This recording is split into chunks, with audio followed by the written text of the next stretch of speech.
right, everybody, let's go ahead and get started. Appreciate everyone taking the time and being with us today.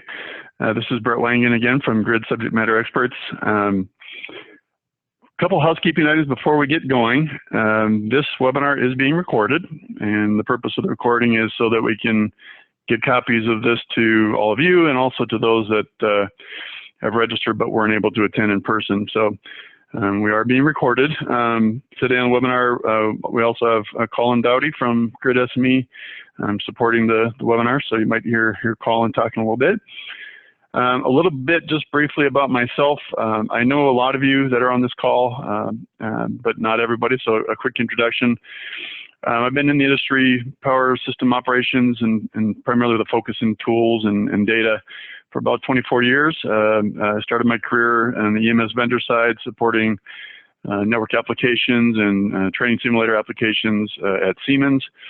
Went on to MISO for about 6 years and supported real-time operations, tools, was on shift in the control room for a little while, and left there after 6 years and went to WEC, and which became Peak Reliability, which was the RC in the Western Interconnection, and helped start up that effort and worked through until very recently, where I went to join Grid Subject Matter Experts. So just a little bit of my track record, heavy emphasis in my career on sort of the backbone tools and data that support both compliance, operations, and really having a strong role supporting operations. So that's my background. I think makes a nice mix of experiences that I'll try to interweave into the conversation today.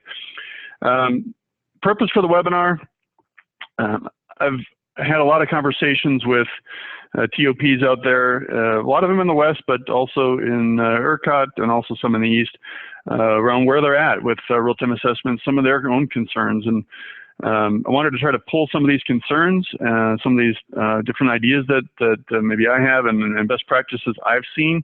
I have done some outreach as well to collect information from both TOPs and compliance entities to try to weave into this presentation as well. So to give a lot of information around just what works, what might be areas for improvement, and hopefully there's some good value for your company. I will be taking questions towards the end through the Q&A feature initially, and you should have that either at the top or bottom in that little bar that you see. There's a Q&A box that you can pull up and ask questions along the way, and I'll try to hit those at the end. My presentation takes about 45 minutes. When that's all done, we'll get into the Q&A. We will do some polling, about 4 polls throughout, and I'll try to explain the poll before we throw it up. I just think that's a good way to get a little bit more information about what you as an audience are doing and seeing in your own processes. All right, I think that's good for intro. Let's go ahead and get going. Oops. All right, so in terms of topics for discussion, we are going to focus primarily on these three main topics. So the first one is the key attributes of real-time assessment. Just kind of get into that real briefly. Some of the data requirements, models, state estimation tips and experiences that I've seen, that I've had, and also seen from others. Talk a little bit about backup processes for real-time assessments. And these range, as you can see here, from power flows, line outage distribution factor processes and calculations, different methods that have proven value to folks. And then we will get into third-party assessments. It's kind of a unique thing about real-time assessments that's even thrown into the definition. But nonetheless, we'll talk a little bit about the abilities that are out there for third-party assessments. All right, so the first poll, just to get a sense of our audience, this is kind of a simple one, but we just want to get a sense of who's out there that's a TOP, a transmission operator, who's out there that's a balancing authority, who's out there that's an RC. You might have other NERC registrations that are not those, and you might not be a NERC registered entity, and that's totally fine. Just want to get a sense of who's out there. So if you take just a few seconds here and just respond, select any that apply to your company. And then when all these polls are done, Colin's gonna kind of pop up some of the results of the poll so we can all get a sense of who's doing what and how these things are applying to the group.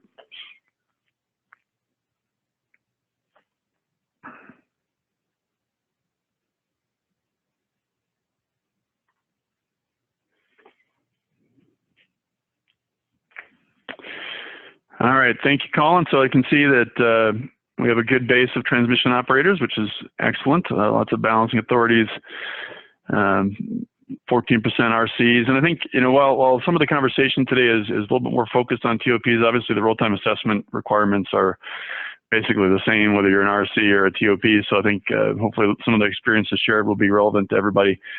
Other NERC registrations, 32%, and 16% of you are not NERC registered entities. I think there's a mix of some consultants potentially. I saw some, there's some vendors even that have been invited and participating. So good, excellent mix of backgrounds. All right, thank you for that. All right. Oops. All right, so let's just real quick review real-time assessment definition. I'm not going to spend much time on this. I'm sure you all know this, but I've broken it into kind of 3 bullets here. First thing that's critical for real-time assessments is, evaluation of system conditions using real-time data, and that is really obviously critical to assess existing pre-contingency and potential post-contingency operating conditions. So that's the first most important component. Next, this is all about the data that needs to be included in that assessment. There's a lot of data you need to be considering when you look at your real-time assessments. Load generation, known system protection system, and special protection systems, which here in the West, that's a big deal. I know it's a big deal everywhere, but here in the West, there's a lot of that, so it's really important. Transmission outages, generation outages, interchange, facility ratings, phase angles, equipment limitations, all that. It's a big laundry basket of data that you need to be aware of as you perform your real-time assessments. And then this is, again, I always thought this was an odd thing to include in a real-time assessment definition, but nonetheless, here it is. Real-time assessments can be provided through internal systems or through third-party services. So we'll talk a little bit about that as we go on. All right, so let's talk a little bit about models. And this I think is certainly foundational to real-time assessments, and from my experience and from conversations I've had with TOPs, this is oftentimes the root of issues as it pertains to quality of real-time assessments, especially as it impacts your external models.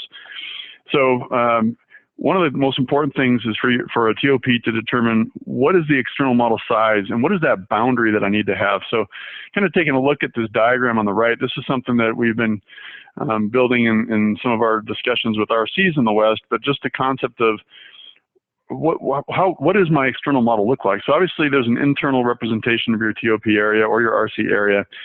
And then you have this secondary, this first tier external, I call it, which just means what is that external area that I need to model in great detail because it's impactful to my TOP area or my RC area. So how do you come up with what's impactful? Well, I don't think there's any strict guidance on this, and one of the key things that I've heard is, run a sensitivity analysis. Look at line outage distribution factors to determine what equipment outside my area is extremely impactful to my RC or TOP area. So that's usually done with some sort of threshold on an LODF potentially. And I've heard it range from 3% all the way to 7%, maybe even 10% in some cases, and it really depends. But you also need to include things like RAS. So not only is it just an LODF, but what RAS are out there that might create a larger impact or a different impact in my area? And then are there external measurements available to me so that I have an observable external area for my state estimation? So really looking at this, this first tier that is this kind of brownish color, that would be modeled in full breaker, node breaker detail, fully observable, measured through external area measurements from neighboring TOPs. And then this blue area can be equivalized, and this is typically where you're going to see those equivalized injections or other equivalent representation that might not be exact. It's going to not likely be the full node breaker detail. But that sort of final tier allows your internal TOP area and that first tier external to behave as accurately as possible, so you can clearly see what the impacts are to your TOP or RC area. All right, hopefully that was clear. There's a couple polls that I think will help collect some information around how you're doing this, especially that group of you that are TOPs or RCs. So the first poll is really just a pretty simple one. When you look at your network model, how big is your external model? And that can be inclusive of both that tier 1 and tier 2 that we just talked about.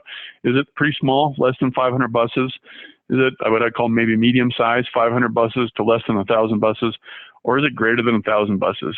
Or maybe this isn't applicable to your company, but Colin, if you can go and throw up the poll on that one.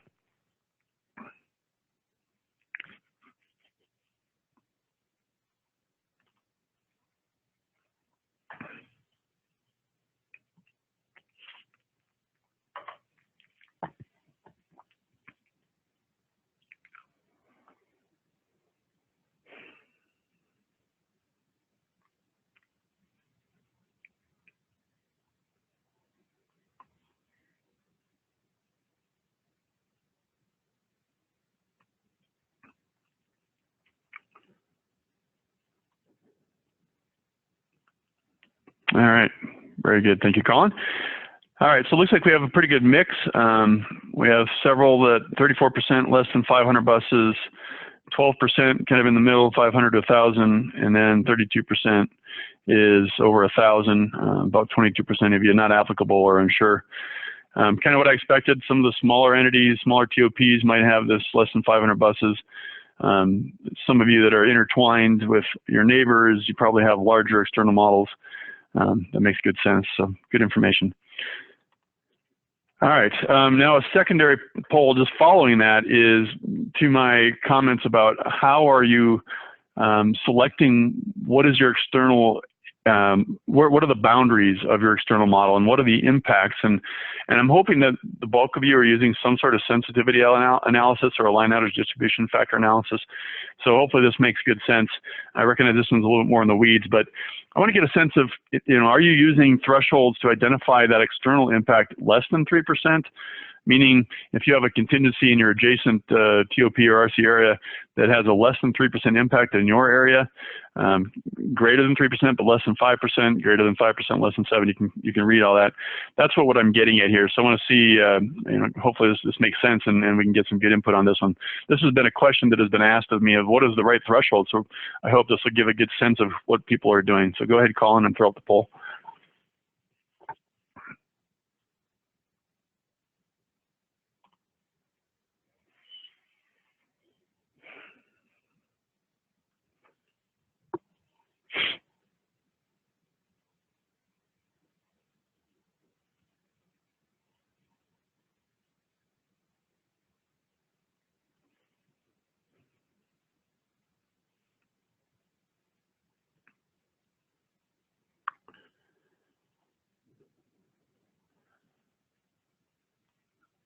All right, good. Even though, so thank you, Colin, for this.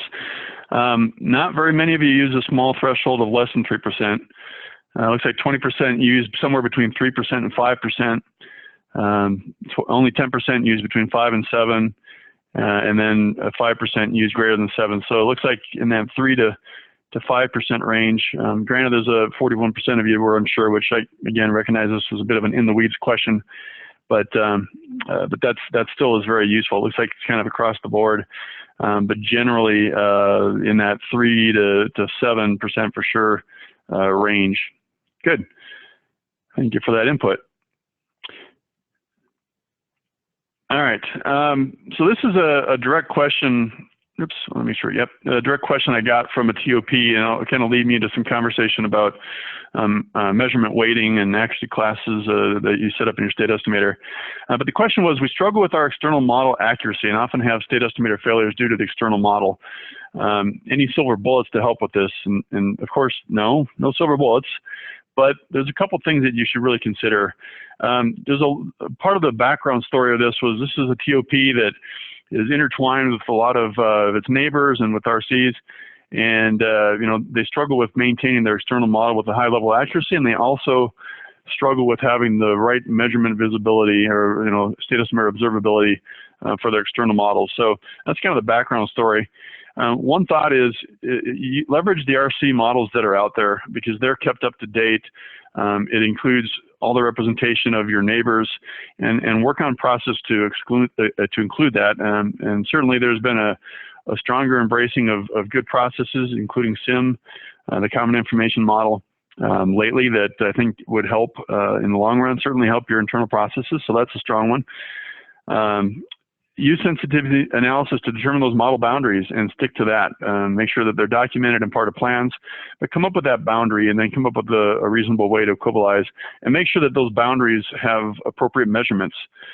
And then really something that I've observed over my time is carefully plan your state estimator weights. So you've defined that boundary, and we'll talk about that in more detail here in a minute, but that's something that's really important. And then consider third-party or RC services. There's some, certainly out here in the West, there's some good RC services available to you.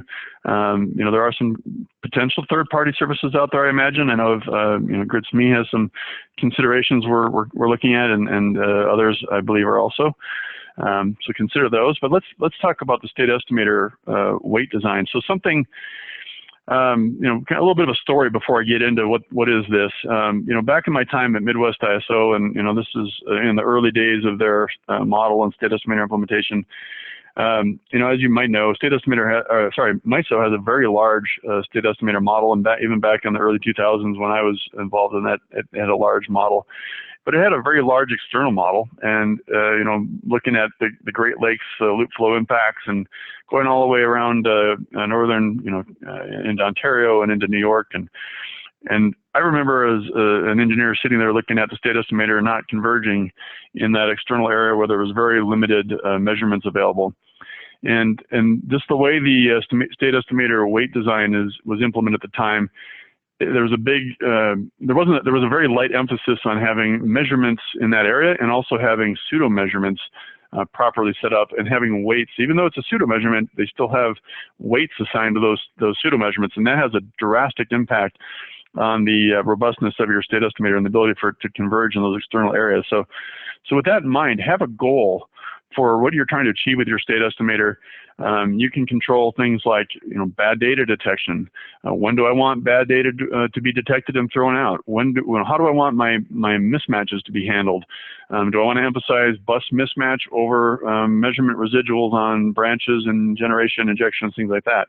Those are all things that you need to consider up front in your state estimator to make sure that you know how it's solving and why it's solving a certain way and why it's behaving. So, you know, I've typically done this in sort of a spreadsheet type format where you can really look at, you know, for the different standard deviations for my measurement classes, the weight classes, how are they going to behave when I actually assign this and I use this in my state estimator. So really, really important that this type of activity is done when you're implementing your state estimator. All right, so back to more focus on just the raw real-time assessments. I've heard over and over, like, you know, if I lose a certain tool, I can't perform a real-time assessment. And even back to my days at Peak and WEC and some of our early days of, you know, what does it mean to lose situational awareness? We used to have RCs that would say, you know, I lost my state estimator is not solving, therefore I lost situational awareness. Well, careful, right? And that's not something that we would advocate, and we really spent a lot of time when I was with Peak training on those types of things. And same thing with real-time assessments. There's a lot of tools and information, phone calls, variety of different tools that make up for real-time assessments. And what I want to encourage everybody is to make sure your operators are properly trained to, you know, log properly. Make sure that there's no specific tool that would, you know, for the loss of a tool, you suddenly can't perform a real-time assessment. That those backup processes are properly documented. So, like I said, there's several tools that are listed here, whether it be, you know, your SCADA and alarming, or your state estimation, contingency analysis. There's a variety of tools that could go into that. Phone conversations with your neighbors and your RCs, those can be part of your real-time assessments. Part of, right? Collecting that information is not the whole assessment, but is certainly a part of it.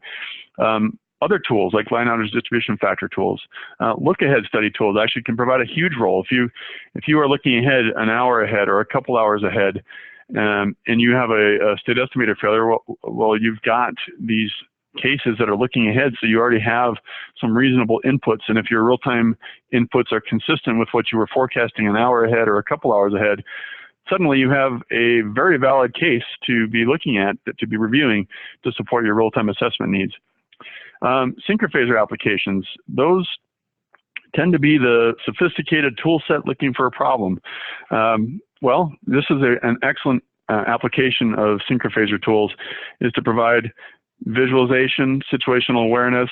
If you have enough PMU redundancy, you can even do state measurement and have sort of those measured voltages and angles that your state estimator is trying to solve for that can help you with clear awareness of flows on your system, voltages, things like that. So pulling all that into almost a picture of a real-time assessment and all these different processes contributing to that. And there's a lot of them that your company probably does that might be beyond this. So, but the bottom line is that operators have to have these tools. They have to have the data to interpret these pre and post contingency conditions.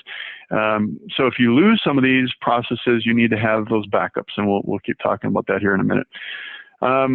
The last poll that I wanted to do is to kind of, so all those things we just talked about, I want to get a sense of where your company's at in terms of what processes do you use, and there's probably more that you use. I couldn't list every possible one that I could think of, but these are some of the core ones that I think are probably used today. So if you could take a look at this and provide input on what your company's doing for real-time assessments and what tools and processes you use for that. So go ahead and take a few seconds to respond to this poll.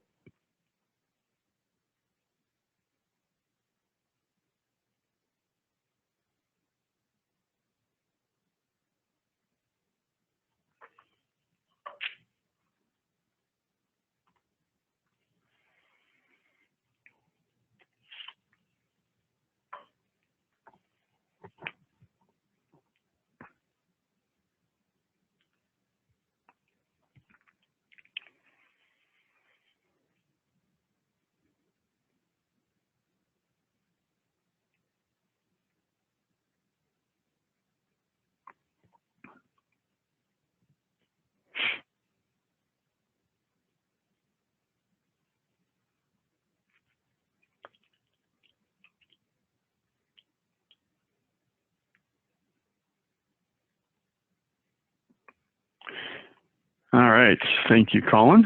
All right, so it looks like, not to be surprised, we have SCADA, alarming, state estimation, and real-time contingency analysis are a very strong 81% and 71% respectively. Line outage distribution factor tools, 21% of you use those. 38% of you use locate study tools. I think that's an excellent practice, so kudos on that. Only 7% of you use synchrophaser-based applications. I think that that's obviously an up-and-coming thing as well, and hopefully, given some time and the integration of more PMUs out there will help bolster that. And 64% of you use third-party or RC tools and data. I'm actually surprised that's a very high number. That's excellent, and I recognize that a lot of the audience is participating in some of the hosted advanced applications in the Western interconnection here that are currently performed by Peak Reliability, but will be performed by some of the other RCs in the near future. All right, excellent. Appreciate the input on that. That is our last poll. If you don't like the user participation stuff. All right, so let's go into some of the loss of tools processes that are really important. When you do have a loss of tools, you have to have backup processes, and you have to have the procedures that talk about how to use those processes. Phone notification from plants of changes. Substations, you need to get information from your substations, your critical substations of substantive changes. Notice I use the word substantive, and I'll talk a little bit about that. I think that's important to have something in your operating procedures, because obviously the system is always changing, and I don't know that it's necessary to capture every change, but certainly substantive changes are important. You have to have the ability or some capacity to do offline assessments with real-time inputs, right? I mean, if you think back to the definition of a real-time assessment, it has to include those real-time inputs. So if you're using offline cases that don't reflect real-time, how are you going to modify those? But that's, needs to be considered and needs to be part of your processes and training and all that. And then, of course, having access to RC or third-party tools and data. It's another viable way to provide a backup method for having access to that data. And I want to, I'll pause on that for a minute. I did, in a lot of my discussions in preparation for this, and I did talk to some compliance folks out there, even regional entity type compliance folks, about what does that mean. And I think the my takeaway from that was it is absolutely critical for a TOP or an RC to have access to data. So if you do have a loss of tool situation, while it is important to communicate with your neighbors and to communicate with your RCs, it's not appropriate to say, I've now completed my real-time assessment because I've talked to them, because they told me I didn't see a problem in your system. The feedback I received was that's not sufficient to only lean on those entities. Now, if you have access to their data and you have access to some of their information so that you can perform that assessment, right? I think that's the key thing. Are you actually, your operators, performing an assessment, or are you just getting told that that everything's okay? So being able to perform that assessment, to have access to the data, to have access to tools is a critical component of a backup real-time assessment. All right, and I kind of just stole my own thunder on this slide, but you know, again, I had this specific question in preparation for this this webinar. Can I use my neighboring TOP's RTA as my own when I have a tool or process failure? And like I just said, you can certainly include that as part of your procedures, have communication with your neighbor, your TOP neighbor, but that cannot be the sole basis for your real-time assessment. You need to have access to data and tools that provide you the information to do your own assessment. All right. All right, I'm going to just kind of walk through some of the different best practice, well, I guess practices and best practices that I've either heard from, seen myself in preparation for this meeting, this webinar. I've had some outreach and conversations that have kind of helped me kind of form these different ways that the TOPs and RCs are performing backup RTA processes. So kind of the top in all these, the next 5 or so slides, it just kind of has this primary method, which my assumption there is that this is kind of a standard primary process might be SCADA, state estimation, contingency analysis being kind of your primary main real-time assessment tools. So one method that I've heard that is still being done out there is having a backup that just includes an offline power flow case. So, and the implication here is that this is an offline case like a WEC case or a MMWG case in the East, or whatever the kind of the truly offline cases that don't reflect real time. And then you can see there's a person in the middle there, and that person would be tasked with trying to make this case look as close to real time as possible, which that is a very daunting task. If any of you have ever done studies like that, to try to make an offline case look real time-ish is not easy, and this would be a real challenge in a 30-minute window of real-time assessment. So you can see I've got a not so happy face, a little bit of a worried face there. That's your operators, I guess, being a little bit worried about the process and the ability to complete that in an accurate fashion in the 30-minute windows. All right, so another practice that I've seen that I think I would personally consider as a good backup process is not relying necessarily on an offline case, but rely on a state estimator case. So I think many of you do this, where you take a state estimator snapshot every X minutes, 15 minutes, 5 minutes, whatever it might be, and you have that available as a backup. So if you do lose your state estimator, you lose your EMS, whatever it might be, you have that case available to you, and you can continue to do power flow and contingency analysis to get that pre and post contingent condition. Now there's still a person in the middle of this, and that still creates a little bit of manual processes and efforts that need to be done to, for a longer lasting outage, but more neutral face on this particular process. All right, what I would consider to be a better backup process is still having a primary SCADA, state estimation, contingency analysis, creating state estimator snapshots or cases that are available from your own primary system, but then also having a backup that's a third-party real-time assessment or an RC third-party tools that gives you that backup state estimation, contingency analysis, and even gives you a secondary case to use in an offline format. So you have a lot of redundancy in this type of configuration, and this would make people a little bit happier with my whole happy face there. And this is what I would consider sort of a best practice. I was very impressed in some of my information collection. A couple entities had different flavors of this. So I just want to describe quickly again, same primary process, creating state estimator cases in a library so that you have multiple cases to select from. One of the practices had this secondary process being on a completely separate set of servers. which was an excellent practice. So if you have any kind of hardware issues that are preventing you from doing your primary functions, you have it on a backup environment. This, in particular, this practice I saw actually had the ability to automatically inject SCADA data into the power flow cases to make it look real-time-ish, and also to inject forecast data.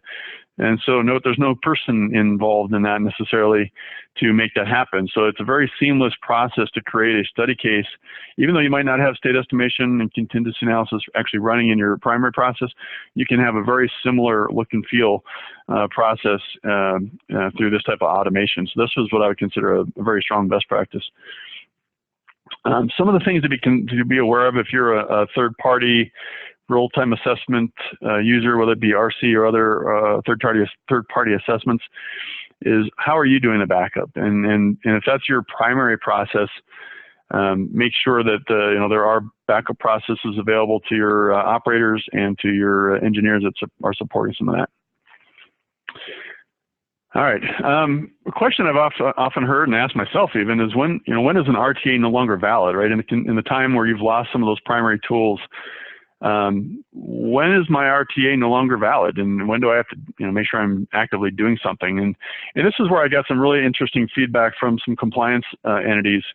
And the advice that I got, or that I heard and would pass along to you, was really define in your procedures substantive changes. So obviously, like I said before, the system is always changing, but what's substantive? If you lose a generator or a line trips, or major changes with ramps are occurring, things like that are substantive, and you would need to define what that is. But once you've got that definition in place, you can then monitor for those substantive changes. And so, looking at this little simple flow diagram, you've lost your primary tools, you're monitoring those real-time assessment inputs, which is that big laundry list we talked about early on.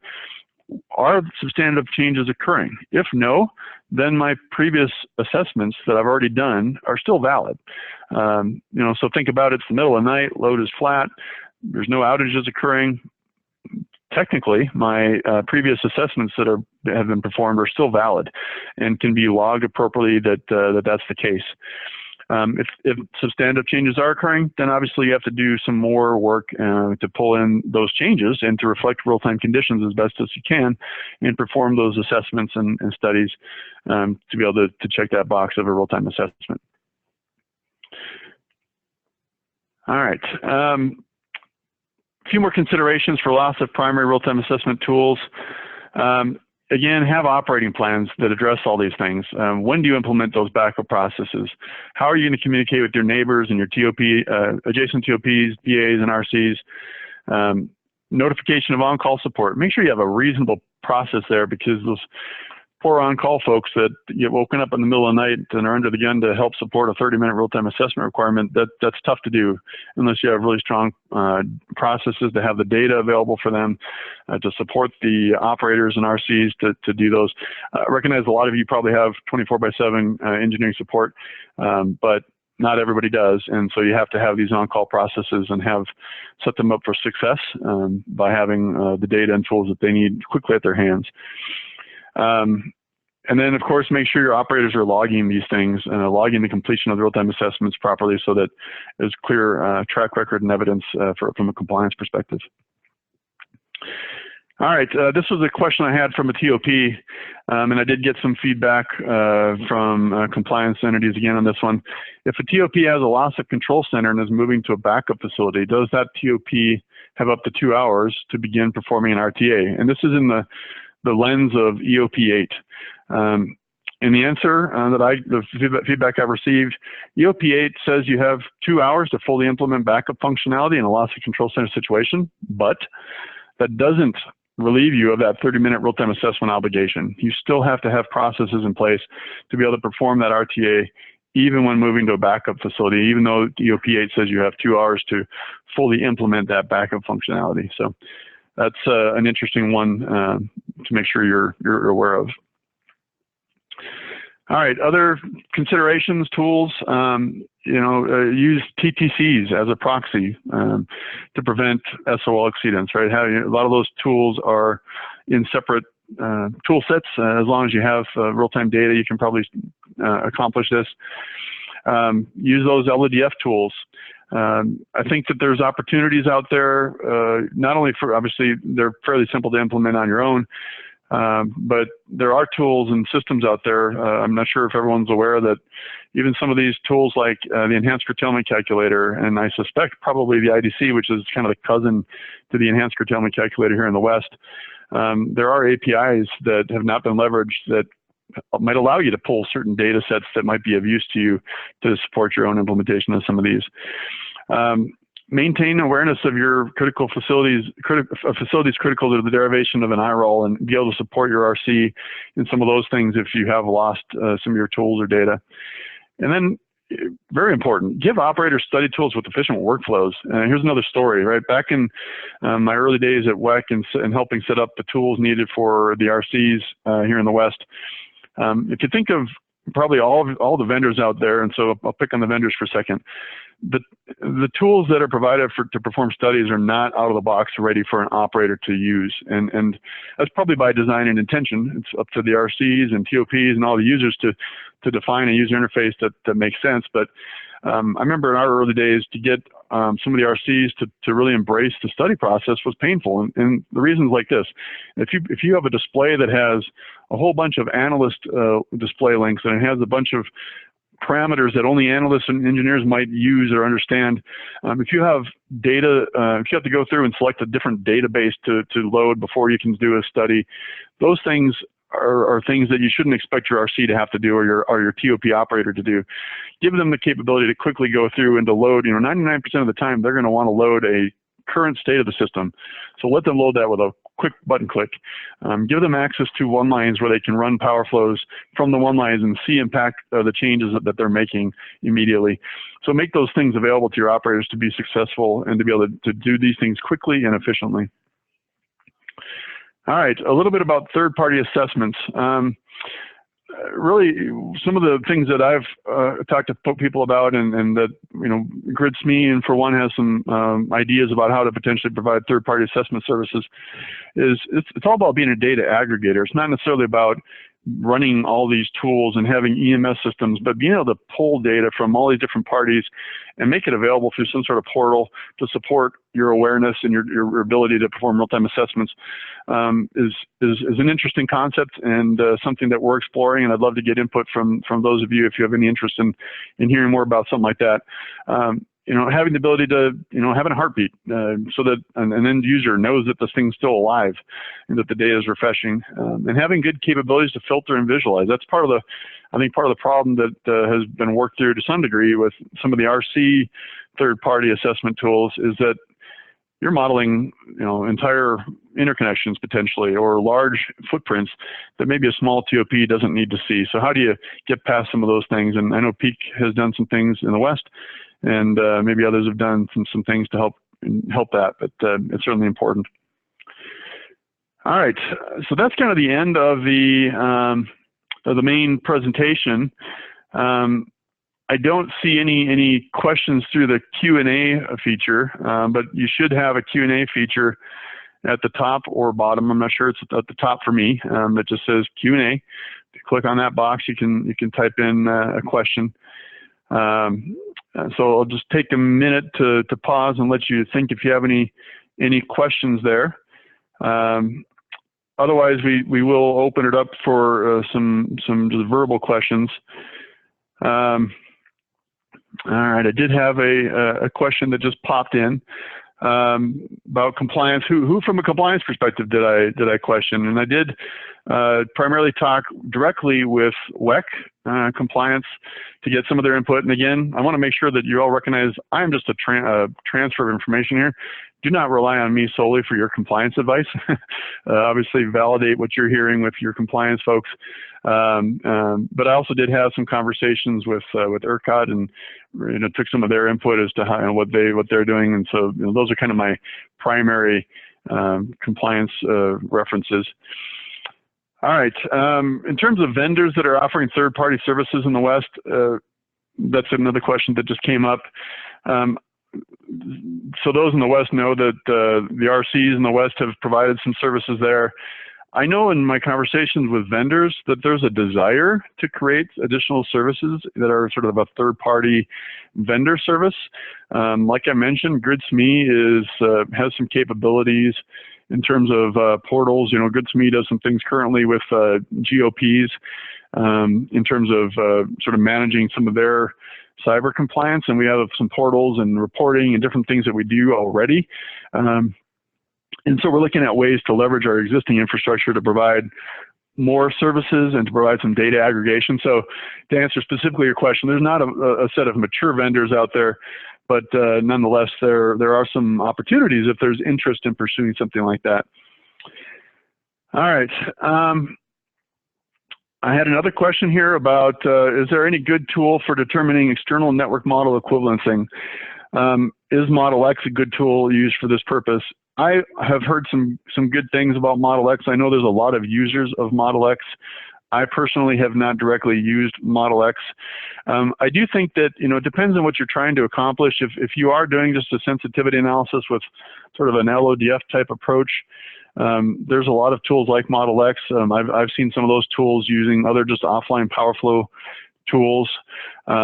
And, you know, I think maybe a key input to that is what model are you using, and making sure you have a model that accurately reflects your system and the entire system around you.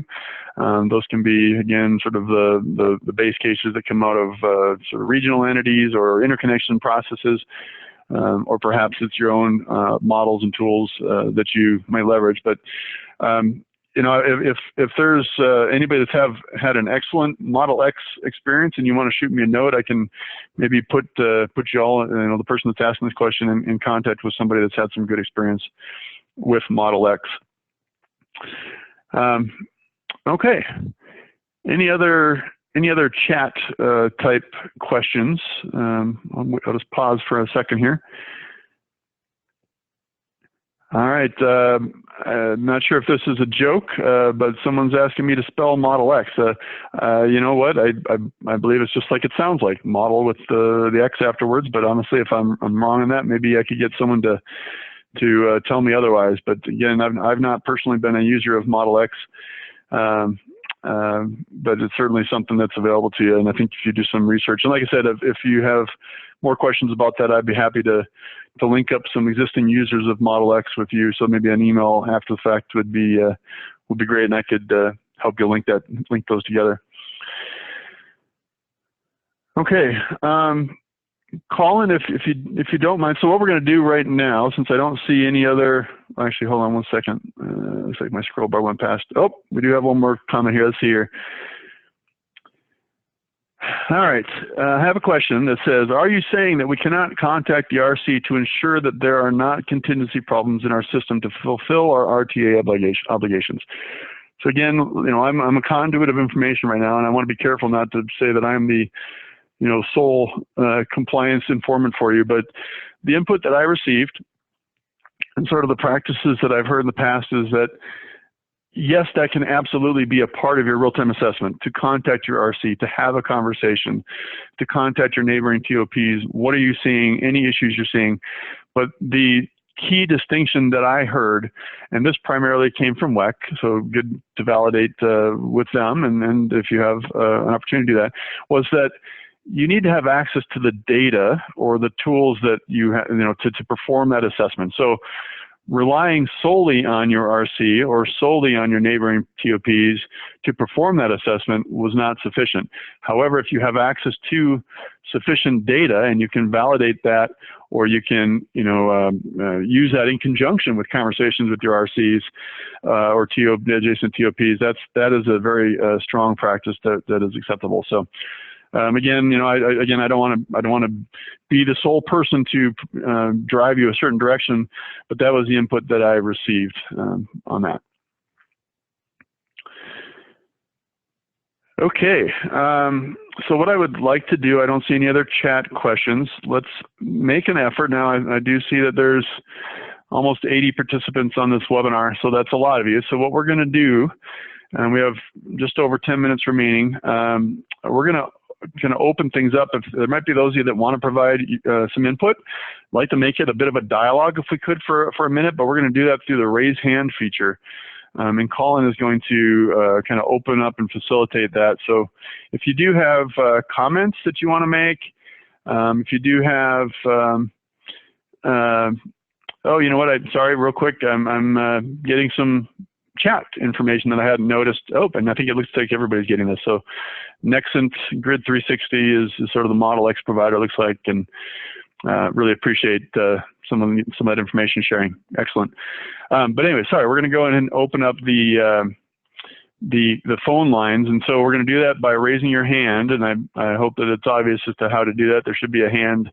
If you go to participants and you want to raise your hand, I think you can do that right through that participant process, and then Colin will open up your phone line. You'll need to unmute yourself if you're muted. So I'll pause for a second. Colin, any other instruction you want to provide on that?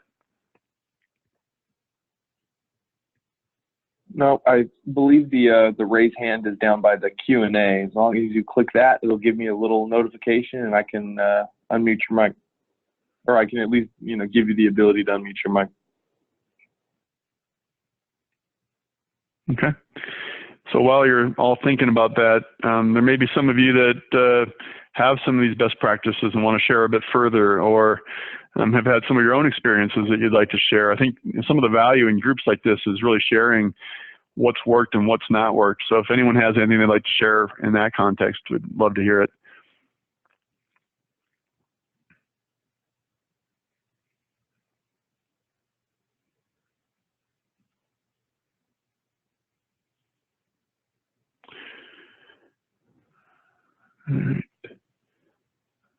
All right. Anybody, Colin, you seen anybody raising hands?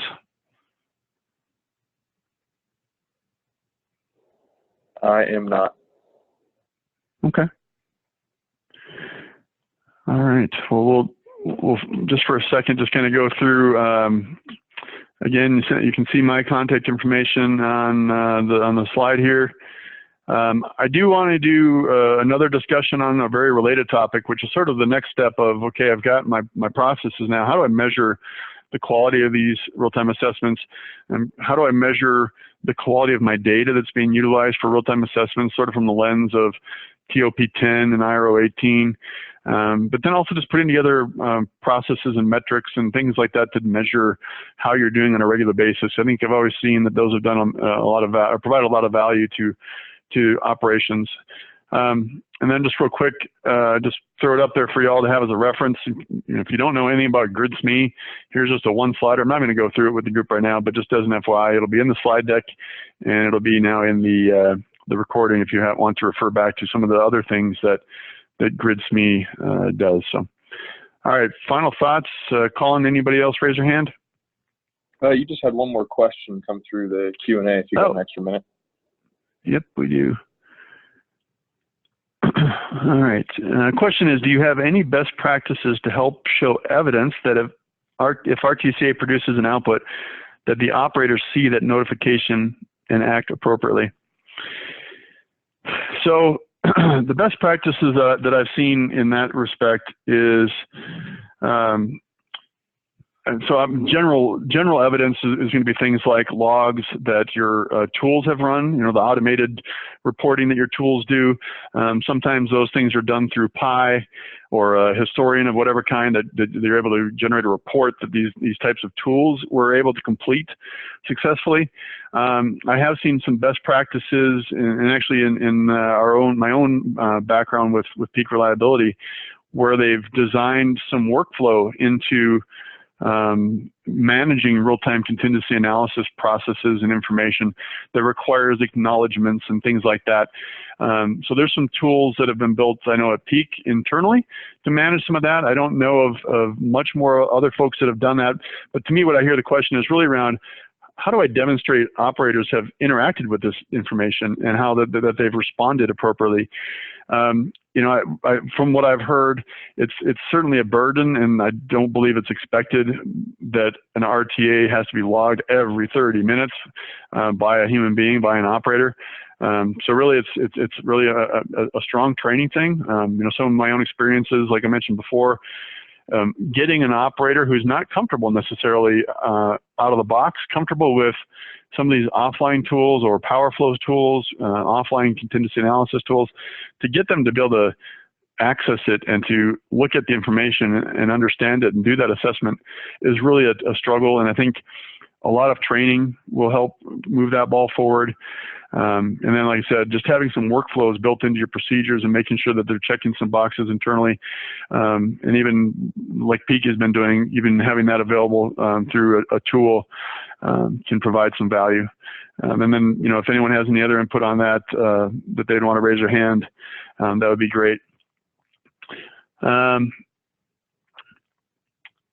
All right, yeah, so sort of the follow-up question being, okay, we have lots of tools that provide output and say, yep, the tool ran, the tool is completed, but how do you provide evidence that the RT was actually done? And I think that's the human interaction component of it, because again, what I heard from, primarily from WEC, the compliance folks there, was there has to be evidence that a human being has interacted with it, right? They've done an assessment. It's not just that the tool runs.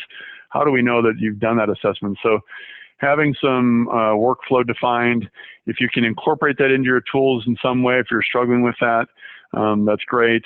If there are results, this is another, what I would consider, I don't even know if it's a best practice, but just standard practice. If your real-time assessment provides results that say you have an SOL exceedance, whether it be pre or post contingency, those things absolutely should be logged and addressed by your TOP operator or your RC operator, because eventually you're going to likely be asked for evidence that, you know, number one, you know, give me a sample of SOL exceedances pre or post contingency that you identified, and then give me evidence that your operator addressed those things. So when they do appear, strong logging, strong processes around reviewing those and taking action is really important.